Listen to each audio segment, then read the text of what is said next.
자, 이번 이 대북 송금과 관련해서 이재명 더불어민주당 대표는 그동안 아이고 뭐 대북 송금 그러는데요. 이재명 저는 쌍방울 그룹과의 인연은 내의 한 벌 사 입은 것밖에 없어요. 그리고 또 소설 쓰지 마세요, 검찰. 급기야 어제는 검찰 말이에요. 수사를 해야지 왜 정치를 하십니까? 이렇게 반발을 하고 있습니다. 그 목소리 잠깐 들어보시죠. 내가 2년이라면 이거 내이 사입은 거 어처구니가 없는 거죠. 대북 송금 300만 달러 이런 나왔는데 그래요? 아마 검찰의 신작 소설이 나온 것 같은데 종전의 창작 실력으로 봐서 잘 안 팔릴 겁니다. 방북자금 관련해서 이화영 부지사에게 보고받으신 적 없으십니까? 참 그 소설 가지고 자꾸 그러시는 것 같아요. 이화영 부지사가 대표님 대북 송금을 보고했다라는 진술이 나왔다는데 검찰이 수사를 해야 되는데 자꾸 정치를 하고 있는 것 같습니다. 그 부분에서 또 추가적으로 지금 뭐 수재 상황에서. 자, 이재명 대표의 소설 발언. 오늘 국민의힘에서는 이 대표님, 저것은 소설이 아니라 다큐입니다. 다큐. 이렇게 또 응수를 했습니다. 이어서 그 목소리까지 들어보시죠.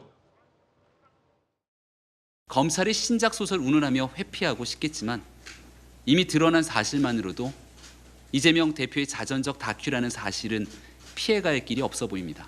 온갖 말장난으로 책임을 회피하는 일이 아니라 쏟아지는 불법 행위에 대한 진실, 그 진실이 무엇인지를 고백하고 이 같은 의혹이 사실일 경우 어떻게 책임을 질 것인지 그 분명한 입장을 피력하는 일이 우선돼야 할 겁니다. 글쎄요, 이승훈 변호사님, 이재명 대표의 그간의 입장이 그래픽에 정리가 되어 있는데 이화영 부지사는 어쨌든 이재명 당시 경기지사 바로 밑에 있었던 평화부지사였다. 근데 그의 입이 열리기 시작했다. 이재명 대표가 지금처럼 뭐 소설 이런 식의 해명이 앞으로 먹힐 수 있을까요? 좀 어떻게 보시는지요?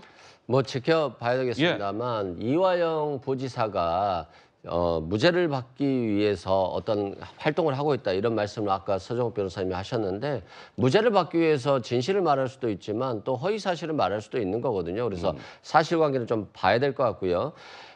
일단 이화영 부지사가 유죄를 인정하지 않았어요. 대북 송금 300만 달러 관련해서 자신이 관여를 했고 이재명 대표와 공모해서 이걸 한 게 맞다. 그러니까 나도 유죄고 이재명 대표도 유죄다라고 자백을 했다라고 한다면 이건 좀 클리어할 것 같은데요.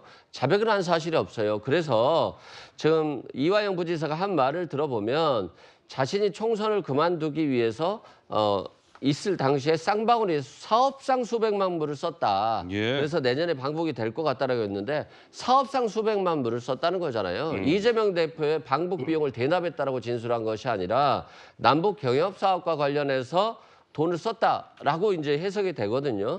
그리고 또한 이 정진상 씨에 대해서 지금 참고인 조사를 한다는 거잖아요. 정진상 씨가 만약에 이걸 지시해서 정말로 대북 방북을 위해서 이화영 부지사에게 해결해라라고 해서 돈을 썼다라고 한다면 피의자로 불러야죠. 근데 정진상 씨를 참고인 조사를 한다라고 하고 있고요.